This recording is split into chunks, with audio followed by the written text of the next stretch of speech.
So much for being here today. I'm State Senator Donovan Fenton. I represent District 10 down in the State Senate, which is the Keene area. And I want to thank St. A's for hosting us. Yep. And Jim and Stand Up New Hampshire. This is so important. It really shows that American democracy runs through New Hampshire. And having these candidates here really shows how strong the first in the nation primary is here in New Hampshire. And we have a lot at stake this year. I'm going to steal some of Cory's verbiage, okay, because he inspires us all. But, we don't want you to leave here feeling fully good. And that's kind of a crazy thing to say, right? We want you to leave here with a fire in your belly to get something done, to get organized, to get activated, and get engaged. And I know all of you are here and willing to do that, so thank you. Introducing Kelly Garrity. Kelly Garrity is Politico's #1 reporter for New Hampshire. She has a lot on her plate if you have to report on New Hampshire, because we are this uniquely beautiful, wild circus that is New Hampshire politics. So Kelly's able to encapsulate that immensely, which is not an easy thing to do. So thank you, Kelly. I don't know where she is. Right here. Oh, right there. There you go. Yeah. Sorry about that. And now to the man of the hour. I have personally known Senator Booker for a long time. One of his first house parties was in Keene, New Hampshire, so in my neck of the woods. And he has set the bar so high for what a candidate should be and what constituent services look like. I always joke that, we don't have retail politics here because of us. Cory Booker kind of bought us retail politics. And I have a question for everyone. Who in here has not gotten a hug from Cory Booker? You got some work to do. There's some hands up here. But it's so true because it shows just what type of man he is. And I think when there's such a disconnect between our elected officials and our constituents, that he really fills that gap and shows us just exactly what we're in this for. And I got to tell a quick personal story. My mom is a retired journalist.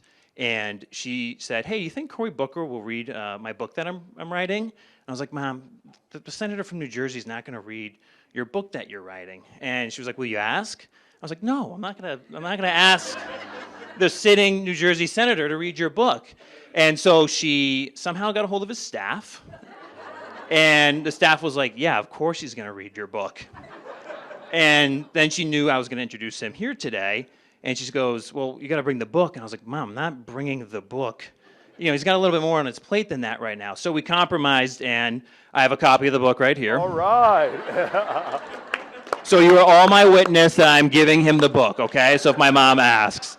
But Cory Booker serves on judiciary, small business, agriculture, and more than just titles, he does a lot for us in New Hampshire, and he gives us something that I think we really need, and that's hope right now. The wind are in our sails right now, and we need candidates that are willing to stand up for us and show us how to fight. So thank you, Senator Booker. And without further ado, please welcome the senator from New Jersey, Senator Cory Booker.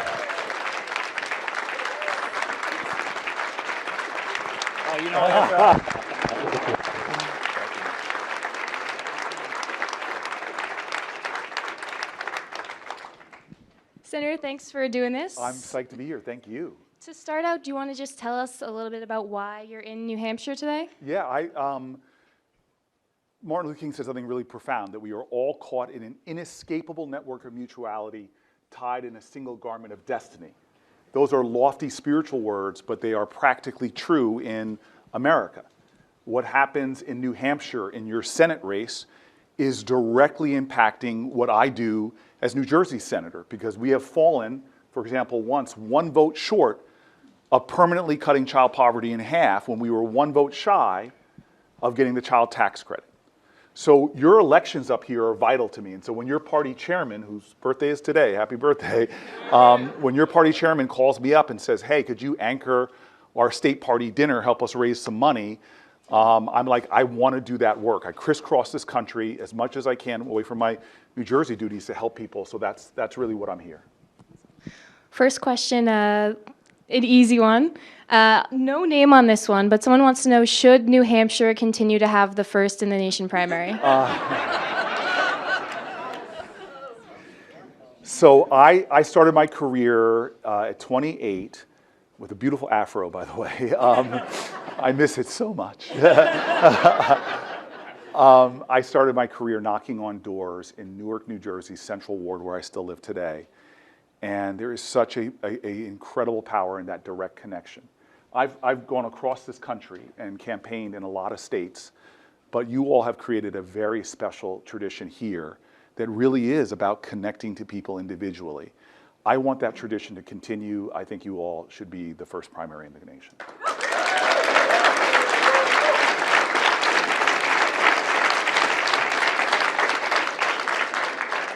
We have a question from Talia from Nashua, who says that she supported you in 2020 and has two questions. One is, do you have any idea just how many Granite State hearts were broken when you ended your campaign?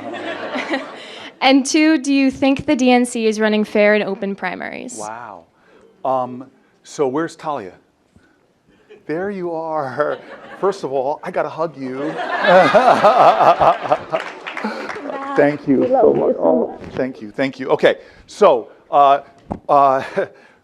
Talia, I am very worried about democracy right now. And as much as what Donald Trump is doing is torching our Constitution, not respecting separation of powers, threatening judges, the third branch of government, and as much as congressional Republicans are failing to even call hearings on extrajudicial bombings of boats in the ocean, or putting people before the Senate who texted out battle plans, like our Secretary of Defense and others, they're not performing their role of checks and balances. I'm also concerned about our democracy for Democrats. We need to start calling out our own party and telling the truth that our party is not getting it right. I have seen it in my own state where we try to create fairer and fairer primaries by putting the people back in focus and not party leaders. And I'm going to tell you right now, I think that this next election in 26, I want to see more Democratic candidates. It's so easy to talk about the other side of the aisle, but start having candidates start talking up and saying what Democrats should be doing right now to protect our democracy. And I'll give you one example. I think we as a nation tolerate too much corruption, period. Why are senators in both parties trading stocks? We have so much access to information. We should have a public that knows you're not trying to get corporate profits, but you're standing up for the people, but we haven't ended that. So I want to see more courageous people in both parties standing up and calling balls and strikes within their own party.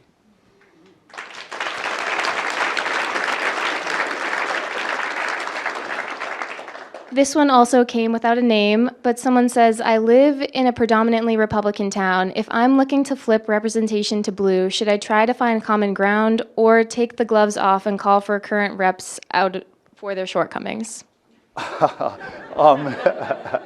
So I don't want to tell anybody what to do. You need to follow what your heart and what you think is best. I will tell you a lesson I learned back in '98 when I first started is I would knock on doors and my staff would see me knocking on doors, convincing somebody to vote for me, and 9 doors in a row. And then I find a 10th door where the person doesn't like me. And my ego back then was like, I'm going to stand at this door and convince this person like me. And I would spend 20, 30 minutes trying to talk them into voting for me. And then I would leave and my staff would jump on me and say, you know, in that 30 minutes, you could have hit another 8 doors. So I just want to let you know, think about your energy and your time and what best gets you to your goal and how you're going to invest it. And when you meet somebody that disagrees with you, let me tell you, for all those who are looking for inner peace, one of the best pieces of advice I've gotten for inner peace ever was you do not have to attend every argument that you're invited to.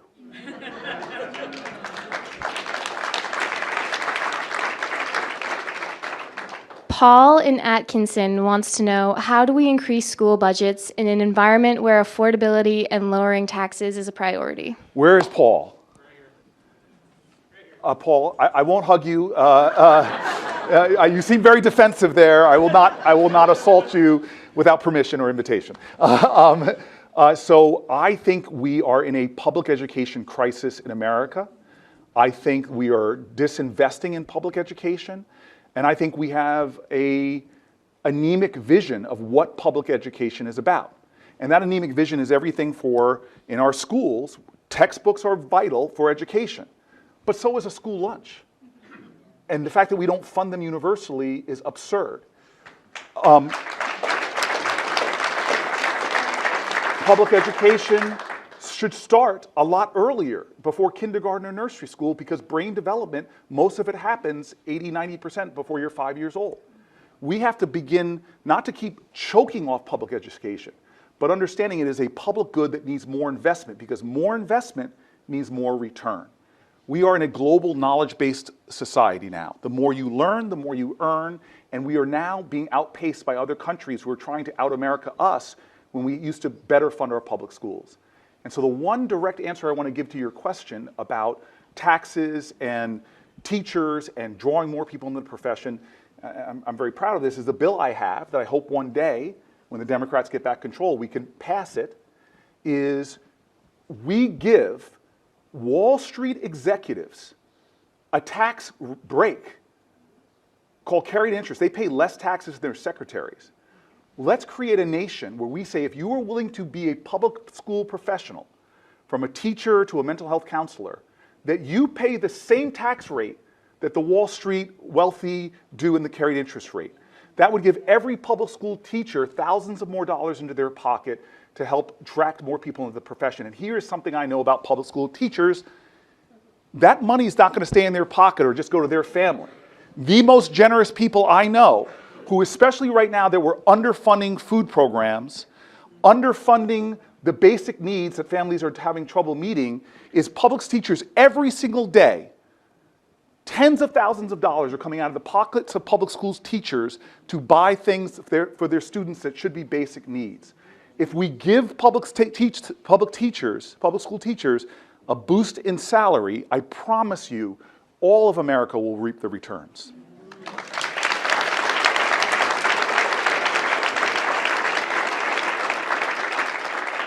Mark Boyd is asking, if President Trump would have to step down as president, do you think that Vice President Vance would govern any differently?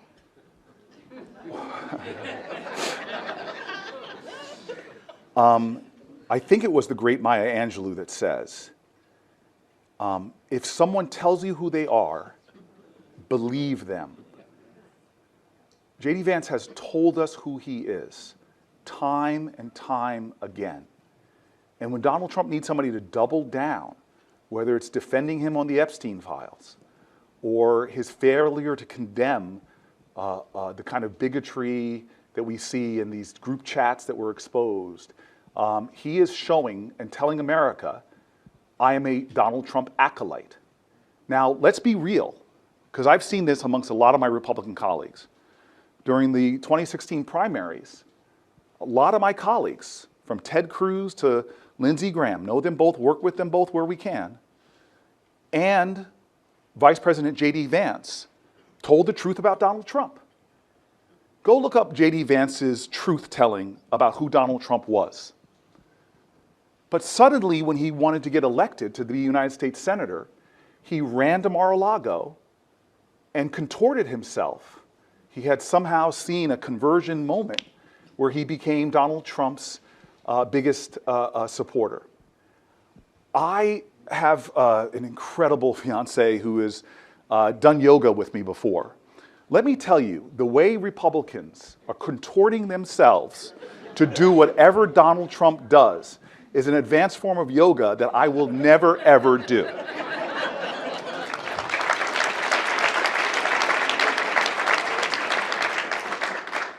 Sandy from Nashua asks, will Affordable Care Act tax credits be agreed upon soon? Where is Sandy? Sandy. I have a pre-existing condition as of a year ago today, or this week, so Yeah. I was diagnosed with cancer. So I'm very concerned about the pre-existing conditions part, the whole ACA, but also the pre-existing part. So Sandy, that is terrifying, and I can only imagine what you and your family are dealing with, staring at cancer diagnosis. So first and foremost, I'm praying for you. I've seen a lot of people fight through those things. My family has had those experiences, so I'm just wishing you blessings in this fight that's coming up. This is a moral moment in America, and it's a definitional moment in our country. Who are we going to be? Most Americans cannot afford the health care they have. Most Americans are one diagnosis with all the co-pays and premium payments. They are in a situation where they could lose everything. And the barbarism that we live in a nation where people are making horrific decisions. I've talked to so many couples in New Jersey where they're trying to debate what's the best way forward. Do both of us give up our health insurance so our kids with special needs can keep it? Or maybe I'll give up health insurance so you can afford it? I sat with a town hall with New Jerseyans and had to hold my own emotions. There's 3 women there. We weren't discussing this, but they all talked about their breast cancer diagnoses. Young women who had their lives turned upside down with bills that they never imagined would come their way, that now with the end of the premiums, they were going to lose their health insurance, which often would mean they would not be able to access the doctors that have been helping them with that diagnosis. This is not who we are as a country. I don't care. This is not a partisan issue. Poll Republicans, Independents, and Democrats. They all will say the same thing. This is not who we are. So I've drawn the battle line. This is why I didn't support the bill that we just put through the Senate. It's why I fought against the big, beautiful bill that gutted Medicaid. I have drawn this battle line, and I'm going to stand and fight. Because stories like yours live in my heart, seared in my heart, because I think this is more than healthcare. It's about the story of who we are as a nation. At the end of our Declaration of Independence, you should test everybody that claims to be a leader in our country. Are they living up to this?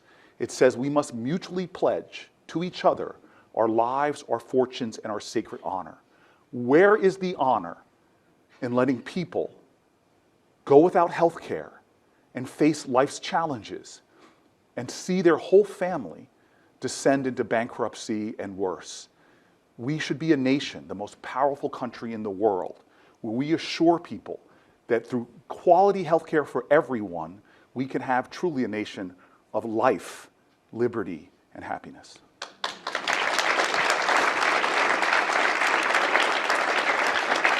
We have a related question. Someone wants to know, what do you think needs to change to strengthen the ACA? Well, I want to start to say, as much as I support the Affordable Care Act, it was a lot of Band-Aids on a broken system that didn't fix the system as a whole. It expanded healthcare for millions of Americans, but it's still broken. So this is what's really bothering to me, is that the Republicans are taking something that was patchwork at best and saying they're going to break it even further. But let's just start having a real conversation in America that's saying our healthcare system is screwed up. And you see this with corporate CEOs for insurance companies making so astronomical figures when insurance started like a century ago as a nonprofit endeavor. And now they're telling their shareholders, we're going to hold back more and more money for shareholder profits and put less of the dollars we have in people paying their insurance. If we can get that from 70% of our dollars going back to people to maybe 65%, this is absurd. So my goal right now, given the political environment we're in, is to stop it from getting worse and figure out where we can gain ground, and it might have to be incremental. Maybe we need to say, okay, Medicaid, maybe if we move the starting time for Medicaid down 5 years, or maybe 58 you can start qualifying, 57, 56. But we have to understand that this speaks to unfinished business. And it starts with the presumption we're the only wealthy nation of our sort of status that puts people into the crazy reality that I have to wonder if I should call an ambulance or not, because I'm going to have to pay for it.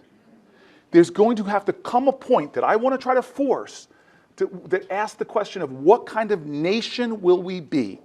We clearly have the money in the system because we pay as Americans more for health care than any other country. And we have the worst outcomes of wealthy countries. It's absurd. So I will tell you this right now. Right now, the fight is clear. You have the Republican Party that has put themselves on the side of wanting to gut your health care, to give tax cuts to the wealthiest. It's clear through the bills they've passed. And then we have leaders, and God, we need new leaders in this country, who are going to step up and say, wait a minute, this whole system is broken, and let's start offering true solutions to remove 30, 40, 50% of Americans out of this constant anxiety and fear that one bad diagnosis can destroy my family's well-being.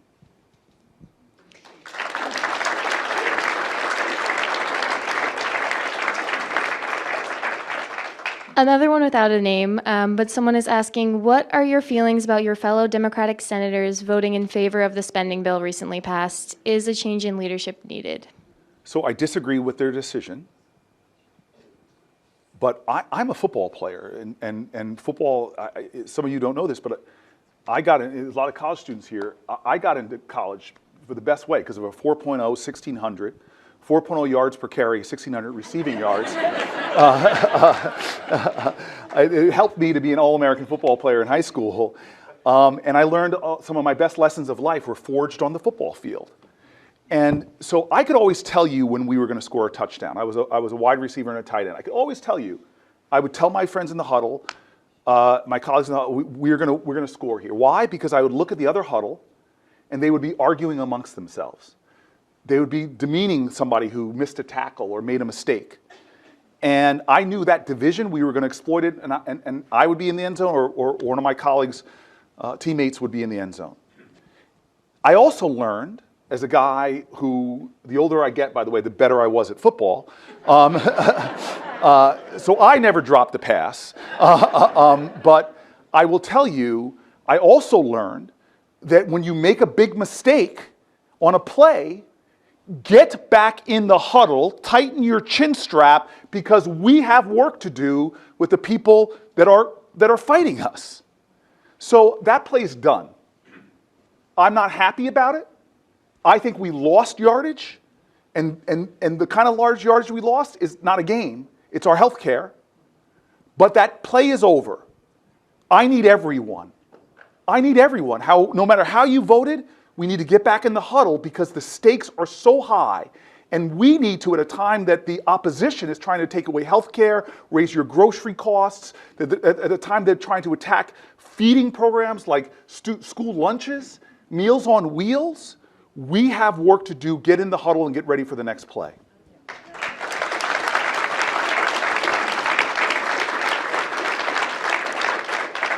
This one says, what do you say to those who feel like the Democratic Party turned their back on the working class and are on the side of billionaires? I would say I feel the same way. I'm serious. It's hard to say the Democratic Party. It paints with a broad brush. I'm literally sitting in a circle around Democratic Party leaders in this state that are not that. God, 2019, I fell in love with New Hampshire. It's my second favorite new state after New Jersey. So let's not paint a broad brush. The Democratic Party in its whole is city council people. It's mayors of small towns who don't get a salary but sacrifice every day for their communities. The Democratic Party is a state rep. I hear you have a few of them in New Hampshire that, again, don't do it for the money.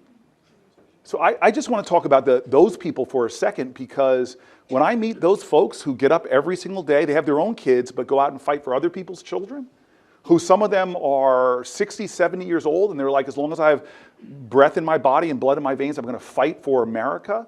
Those people are the bulk of who the Democratic Party is. But now I'm in the Senate, and I am angry that, again, we as a nation tolerate too much corruption. Years ago, I'm the 4th senator, I don't think there's been that many more, who said, I'm not taking corporate PAC money. Because I think it is inherently corrupting when the healthcare industry, sincerely, why is our healthcare so screwed up? I just heard this data point. I need to fact check it. I thought it was the oil industry or the defense industry, but I just looked at some data that said the number one industry that pours money into Washington to affect our health care is the healthcare industry and the pharma industry. And so when they're spending hundreds of millions of dollars, I think they're probably getting a return on that. And if we have a political system that says, when I'm up for re-election, put out my bag, I'm sorry, if I'm a voter, Democrat, Republican, I'm like, who are you fighting for? So yes, I think one of the big tasks of Americans, not Democrats or Republicans, is to end the corruption in our system. Politicians shouldn't take corporate PAC money. They shouldn't be allowed to trade stocks. They definitely, hello, Donald Trump, shouldn't be able to create meme coins. We need to understand, as I learned, that if you put new wine in old skins, as they say, it gets spoiled. That system has to improve if we want better results as a democracy. So yes, I agree with people who say that there is too much corruption in American politics, except for one thing, which is, I'll end how I started. Do not surrender to cynicism. There are so many good people out there, and I believe not enough of them are standing up. The only thing necessary for evil to be triumphant is for good people to do nothing. We need more people that will stand and fight against corruption and for good policy.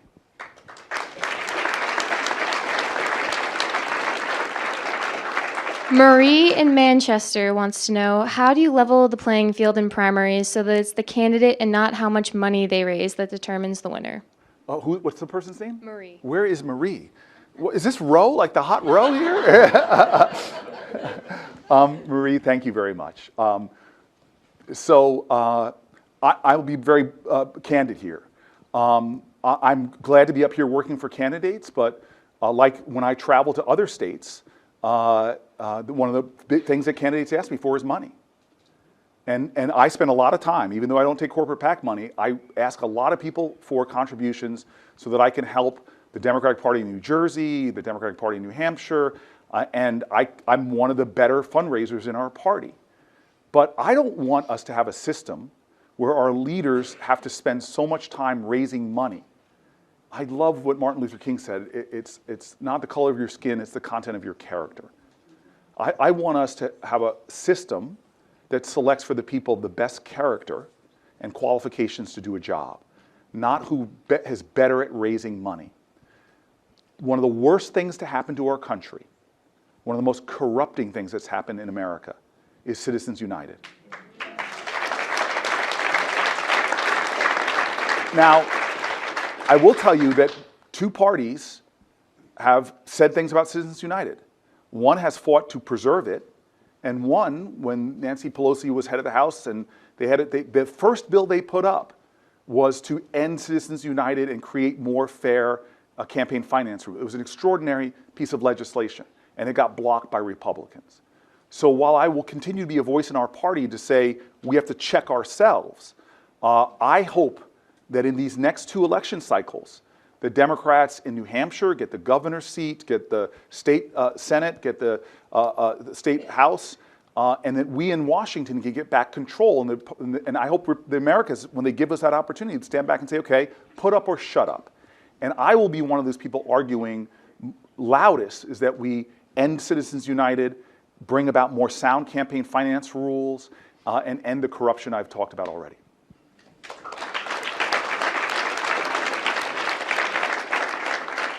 Someone wants to know, how can Democrats address the toxicity that comes with a D next to a candidate's name in much of rural America? Go out and talk to people in rural America. I love what Brene Brown says, it's hard to hate up close. So pull people in. I think the Democratic Party has one thing to atone for, which is losing working people. And so whether it's people in rural areas or people in my own city of Newark who say, I work harder than my parents and I make less money than they did. I had a dream of owning a home, but it's out of reach. I had 5 generations that have had this farm in southern Illinois, 5 generations, and I'm about to lose my farm. I don't care if you're a Democrat or Republican, what are you going to do to address the problem that the dream of America, the dream of my forefathers and mothers, is in crisis for the majority of Americans? More than 50% of Americans are living in constant economic anxiety. So let's forget left or right. I want a new generation of leaders to step up and begin to talk to the truth. Is we are a nation where we have common pain, but we have lost our sense of common purpose. This isn't a left or right problem, it's a right or wrong problem. What kind of country are we going to be? And so I'm one of these voices in the Democratic Party. I want us to, it's time for a Democratic Party renewal. It's time for a new generation. I revere the greatest generation. When I meet people from my grandfather's generation who had victory gardens and bought war bonds or who served, I feel this sense of reverence and gratitude that I can't even fully express. I want to tell you, baby boomers, a lot of them in the room, your generation, what a record you guys have. You're the civil rights generation. You're the generation that won Roe v. Wade. And you fought for that. That wasn't some Supreme Court decree. There are people in this room that were marching when I was in a crib and fighting for a lot of the advances that we have right now. What is the epitaph of my generation going to be? X, or millennials who are coming up, or Gen Z. Our story is not written because the American stage is waiting for you. What will be your great story? What impossible things are we going to do? Yes, they've already gone to the moon, they beat the Nazis, but what will we do? I'm tired of people thinking that we can't. We are Americans, not Americans. That's the only dad joke I get today, I'm sorry. I feel this boldness of hope right now. It's one of the darkest moments I've seen in my lifetime, but it's actually one of my most hopeful moments. Because hope isn't some shiny thing that looks all good. Hope is wounded, hope is scarred. Hope has gone out there and gotten beaten down, but resurrects itself. Hope is the active conviction that despair will not have the last word. I want ours to be the generation of hope again, that renews the hope of America and the very idea that redeems the dream. And so this is the time for us, X's, Gen Z's, millennials, to stand up and say, okay, I got this. We are going to create a healthcare system that works for all Americans. We're going to end the corporate monopolization that's going on that's driving farmers out of their jobs. We're going to create a campaign finance system that selects for the best of us, not for those that have the most rich friends. We're going to create a country where people can buy homes again. Don't tell me it's impossible.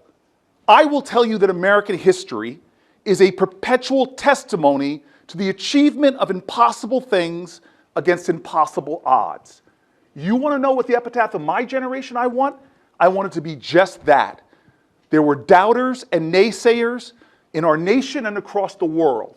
But our generation stood up, grabbed that baton, and showed that our nation will lead humanity in showing that our way of life can produce the best possible results for all.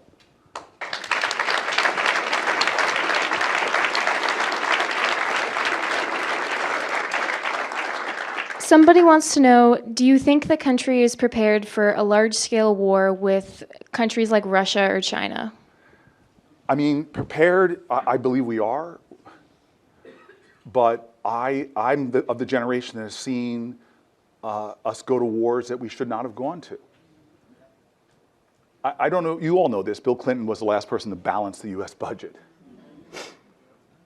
And then Bush comes in and takes trillions of our dollars, and goes to war in Iraq. And then he compounds that. I mean, you want to talk about fiscal nightmare. I'm going to ratchet up US spending by the trillions of dollars in a war we shouldn't have gone into, and I'm going to give you tax cuts. first generation in American history to go to war and not ask for the common sacrifice. They put it all on about 1% of our population, and the rest of us got more money. I shouldn't say the rest of us, especially the wealthy people. God love them.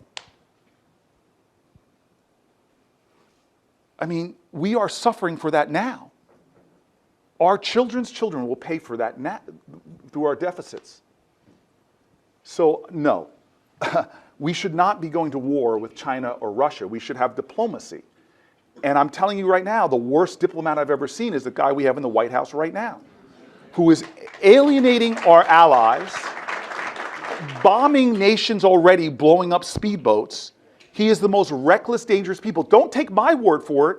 Remember how many former national security and national defense people from both parties who warned us that he is an existential threat to the safety and security of America and the world. Somebody wants to know, how do you balance advocacy for economic and social justice? Well, I come from parents who are civil rights activists, and most people forget that the March on Washington, when you looked at their pillars, most of them were economic. I mean, one of the best things you could do for social justice is have jobs with dignity. My grandparents and my parents lived in a nation where the black-white wealth gap was closing. My generation, again, what's our story going to be? The black-white wealth gap is growing again. I want the Democratic Party to get back to that. Maslow's pyramid. The bottom of that pyramid is the fundamental needs that every American family wants, whether you're black, white, gay, straight. There's something that we need to deliver on that we're not delivering on. That is the safety. If I'm a family, the first thing I want is the safety of my family and the economic prosperity and prospects for my family. Those two things are not there right now. I know there's public school teachers here. Thank you. Let me talk to you about safety. The number one killer of our children is gun violence. So you now in your schools, if you're like New Jersey, have more active shooter drills than fire drills. Correct. With the subtle implication to our children, what we're teaching our children is that the most powerful nation in the world, we can't protect you, so we're going to teach you how to hide. Number one killer of our children is gun violence, and our response to it is let's teach our children how to hide. Maslow's pyramid. I have talked to so many parents who fear for the safety of their children. And when they look at what's killing children these days, two things: lack of access to health care and gun violence. And what is our country doing right now? Nothing on those things. In fact, we're going the other way. We're doing more to undercut the health and well-being of our children, from our broken food system to the lack of prenatal care. That's the safety part. And then the economic well-being, well, we all know that. Many people in this room are feeling it. So I hear you. There's nobody who has a better record in the Senate, I would say, maybe Dick Durbin, for fighting for social justice issues. I passed a bill under Donald Trump for criminal justice reform because of our broken criminal justice reform issue. But the first thing a family wants to hear from a leader is, I will stand up and fight to make sure your family is safe and your family has what my family had in my grandfather's generation, my father's generation, which is pathways to prosperity. If we get that right, I promise you, as a black guy from Jersey, I promise you we will be better positioned to make sure that all our social justice issues fall into place.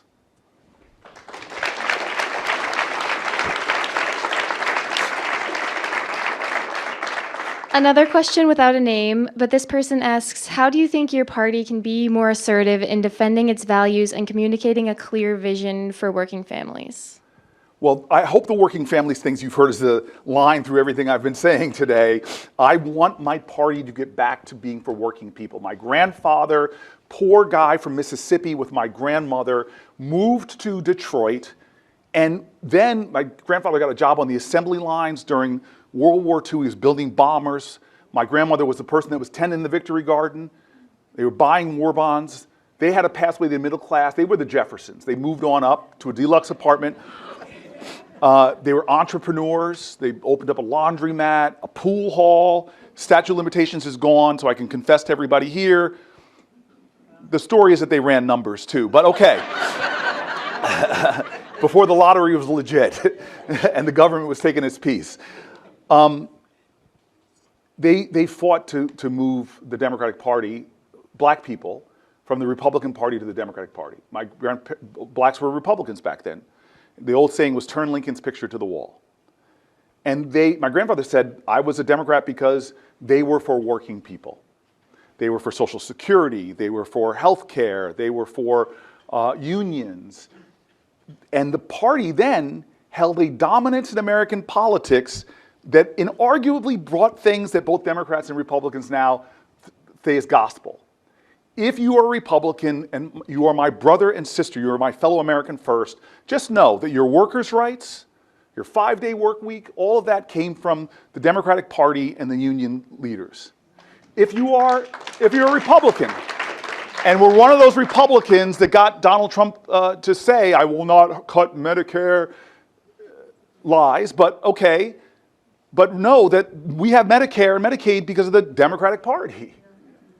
If you are an American that loves public schools, we have public schools that are vibrant and thriving and strong because of the Democratic Party.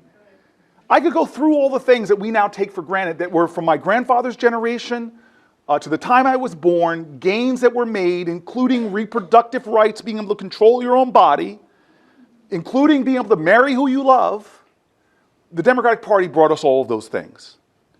But as the question said before, I think we've lost our way a little bit and need to get back to that. So that's the issues of economic justice.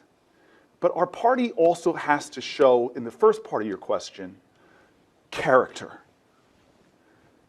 I was taught in Newark politics by extraordinary people. Some of those are Democrats that, when we malign the Democratic Party, we malign the tenant leaders in the projects in Newark, diehard Democrats. And some of these elders of mine taught me a very simple truth. You cannot lead the people if you don't love the people. We have a president right now who models cruelty and a crassness and a vileness unapologetically. If you want a nation that gets back to the values and virtues that our founders wrestled with, these imperfect geniuses, they wrestled with the best of virtue. I have a book coming out in a few months about the 10 virtues that made America and that we're losing, we need to double down on now if we're going to save America. So I want our country to get back to the fundamental idea of we must love one another. That your suffering of your family affects my family. That when your kid doesn't have access to a great public school, my kid is lesser from that. When your kid is struggling with type 1 diabetes and can't afford insulin and things, my family is lesser than that. How did the nation that literally written into our founding documents are the ideals of love, mutually pledge, life, fortune, sacred, that's love. The ideals that we pledge allegiance to, liberty and justice for all, why have we allowed ourselves to lose so much of this ideal that we need to put more indivisible back into this one nation under God? So I want character to get back to being central in American politics. And shame coming back to politics, that when a politician does horrific things, they don't double down and I don't ever apologize, but they do things that are courageous and step up and say, I was wrong, I made a mistake, or I apologize. And that's not a monopoly on either party. I saw it in John McCain when he pulled a microphone away from a woman who was calling Barack Obama vile names. I saw it on the floor with Mitt Romney, who had the courage to stand up and call out his own party. I want to be a leader that helps the Democratic Party get back on track, focusing on safety and prosperity. But I also want to be a leader that tries, as imperfect as I am, to model, to be the change I want to see in the world. And if anything America needs to do, and the corporations who try to demand our attention and try to convince us to hate each other, we need a politics in America that's redemptive. And I believe, like John Lewis taught me, that the goal should be to create a more beloved community.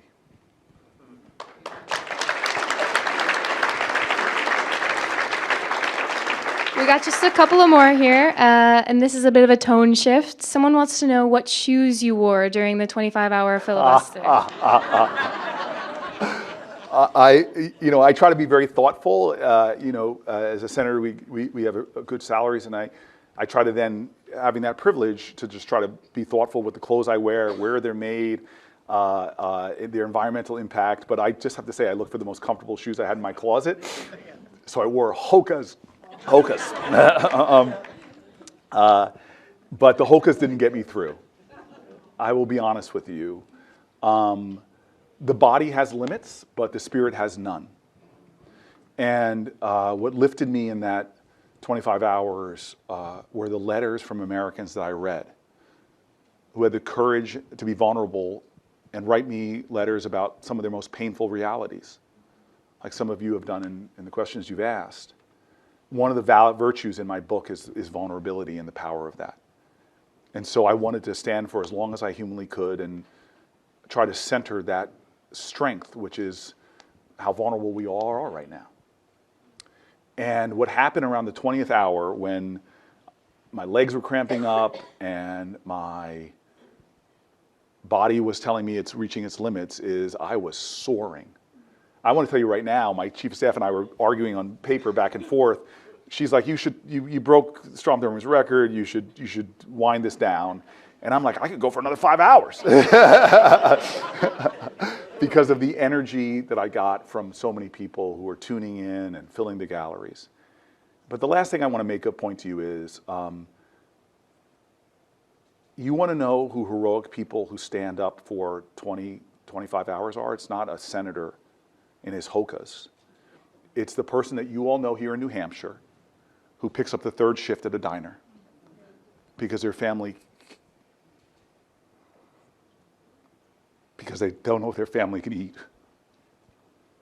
It's the person in a hospital doing jobs that we don't afford enough dignity to, that pull 24-hour shifts. It's some of the firefighters I've met who jump out of planes behind the lines of a fire and pull 18-hour shifts facing infernos so that they could save a family's home. I stood for 25 hours on the Senate floor. I'm so happy that my mom got to see me break a ranting racist record. But that day, I didn't stand for myself or some Senate record. I stood for all those Americans who stand and wonder, who in Washington will stand for me?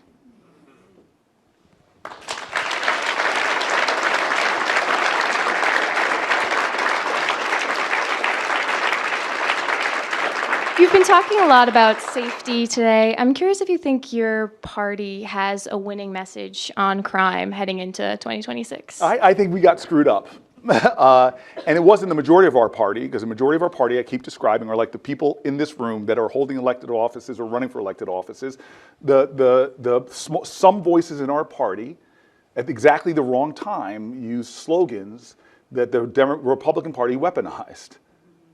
I am the only United States senator, I think, that lives in a low-income community in a black and brown neighborhood. Newark is a majority black city, and if you add Latinos into that, which are such an extraordinary part of our city, it's about 85% black and Latino. If you polled Newark, New Jersey after George Floyd and said, hey, Newark, you want less police, same amount of police, or more police? 90% of Newarkers would have said, give me more police. I don't want them violating my civil rights, but I want accountable police officers who do the job of fighting crime.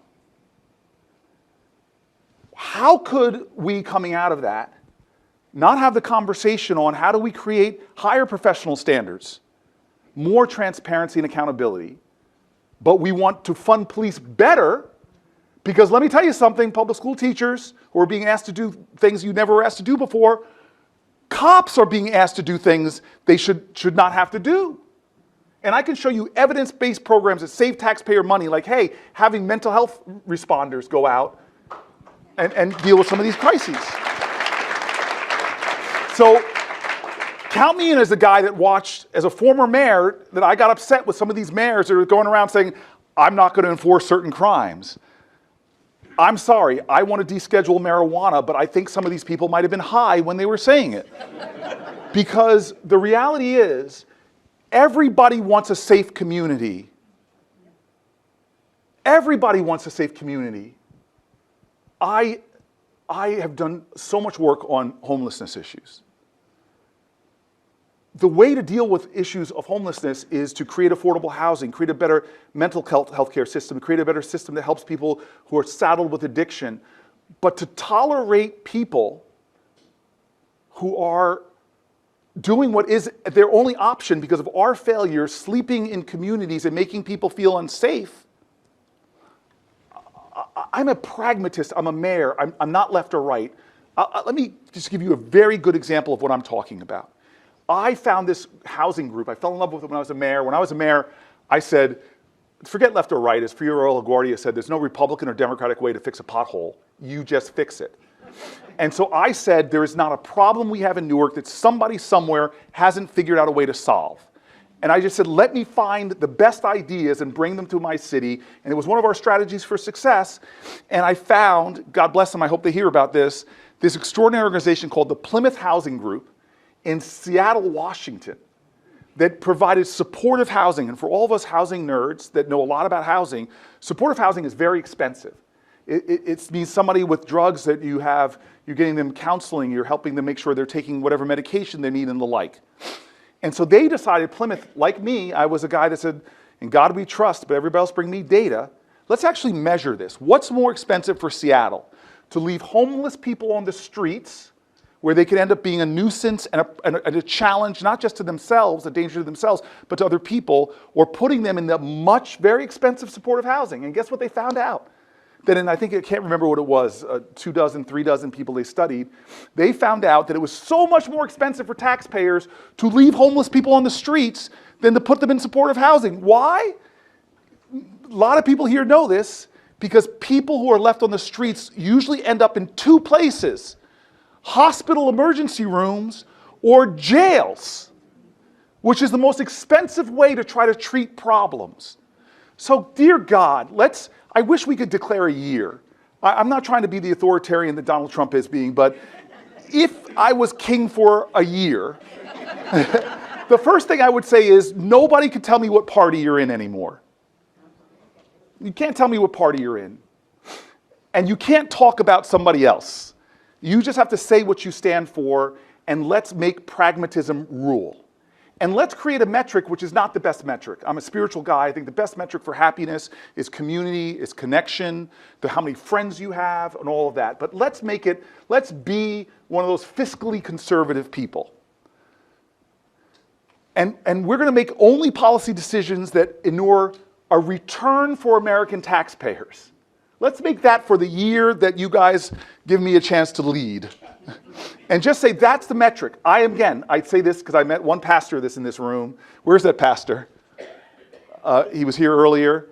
A pastor right here. I'm sorry, I didn't mean to call you out, sir, if you didn't want attention.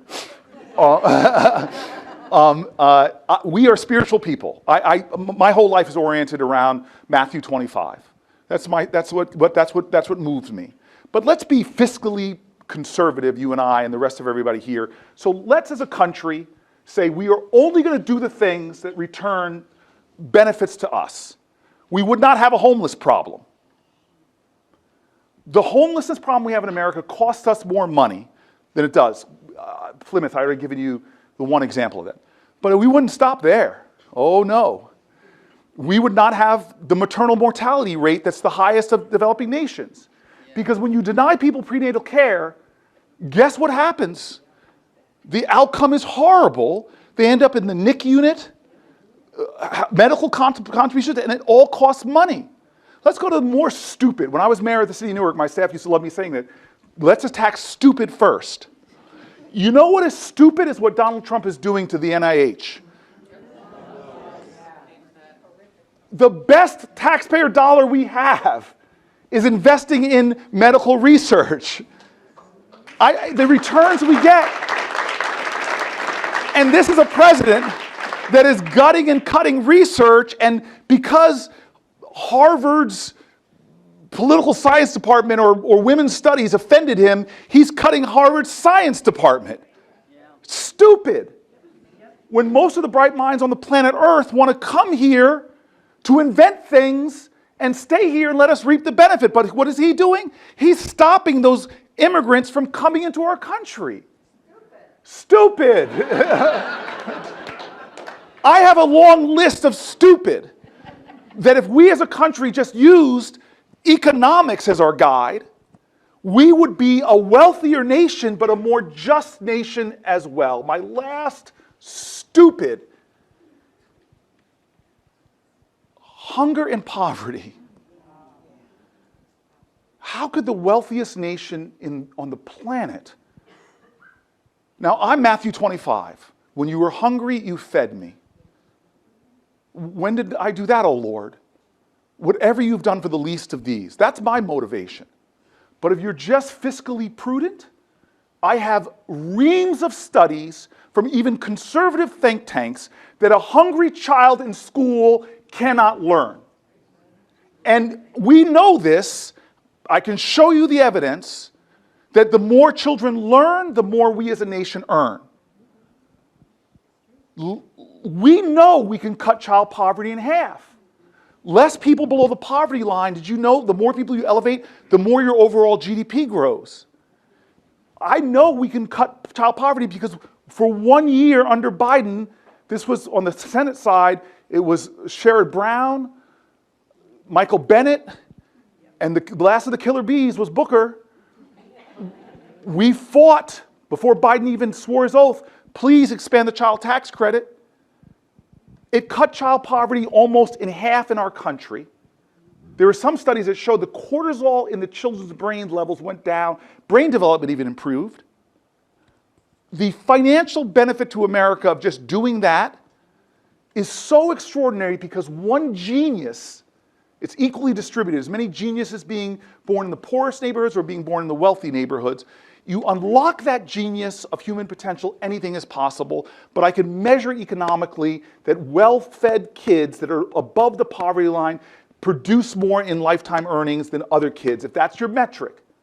So why are we doing so many stupid things in America that are hurting people every day, raising their anxiety, undermining their health and well-being? Why? There is no fiscally prudent reason for it. But we are a moral nation. We were not founded because of capitalism. I'm a capitalist. I believe that this is the best system, but capitalism has been corrupted. Our moral compass in America has been corrupted by concentrations of wealth that Adam Smith would become nauseous over. We have been corrupted because we have lost the vision of the simple understanding that we all do better when we all do better, and we're all in this together.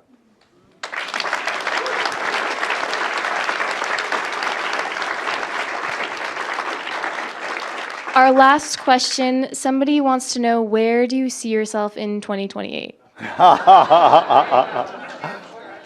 Well, no matter what, I will be back in New Hampshire, I'm sure, because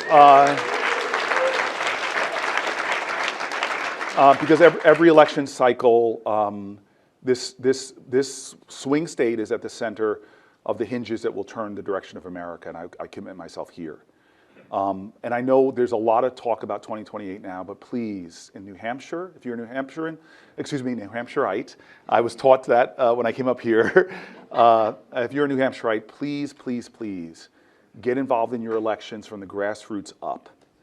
Your legislature, like so many legislatures around the country, need to turn so that people aren't gerrymandering or trying to pass voucher schemes or do other things that hurt people. So if you're in New Hampshire, please, for 2026, focus on your state elections, and then the House seats here are vital. Then please send me a great senator from New Hampshire, and your governor's race is vital. So please, patriotism starts at home. And I'm very aware that the top of the ticket in New Jersey will be the Senate seat, and that's me. And so I have something that's weird. Every month, people in New Hampshire give me $5. Some of you are monthly contributors. Any contributors here to me here? Yeah. And I want to thank you for that, because about 85% of my contributions come from people who give $25 or less. I have this wonderful definition of faith, that when you come to the end of all the light you know and you're about to step into the darkness, faith is knowing one of two things is going to happen. You're going to find solid ground underneath you, or the universe will send you people who teach you how to fly. I gave up corporate contributions, and some people told me I was stupid. And then suddenly people in New Hampshire start sending me $5 a month. I'll say this, since this is the last question. I'm very moved by that man. I began my 25-hour speech and ended my 25-hour speech talking about John Lewis. I began it by trying to hold up to what he asked me to do, which was to cause good trouble. And I ended it by telling folks about my last conversation with him. Michael Collins, his chief of staff, called me up and said to me, it's not going to be long. John Lewis is going to pass away. And I'm here with him now.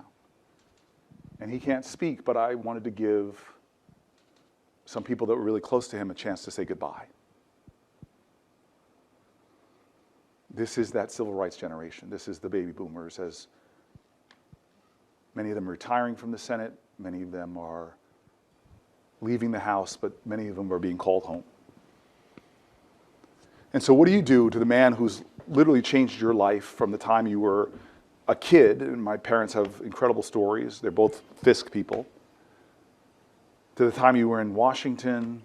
The best road trip of my life was jumping in a car, John Lewis and me, and driving from Atlanta to Plains, Georgia, to see another heroic man named Jimmy Carter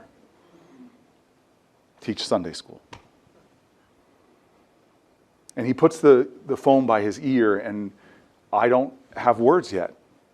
And I stumble and stammer. This is the last thing that he will hear on earth that I say.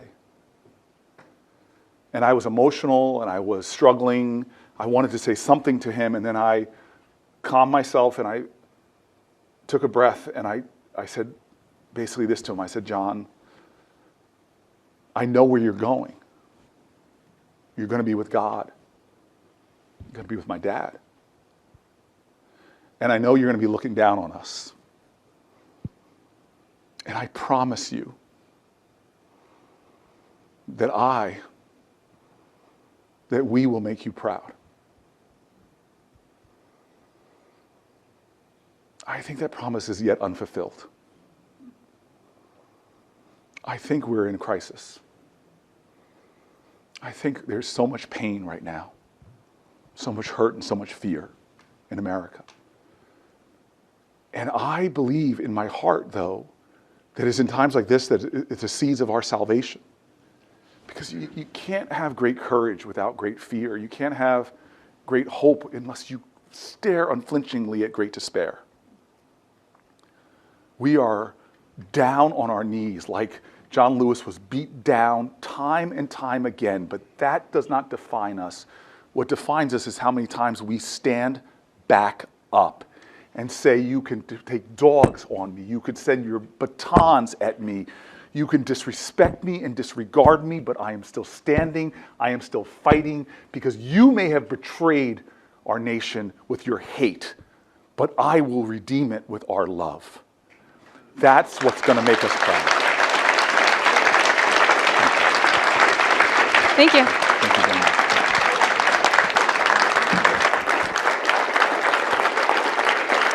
Thank you. Thank you.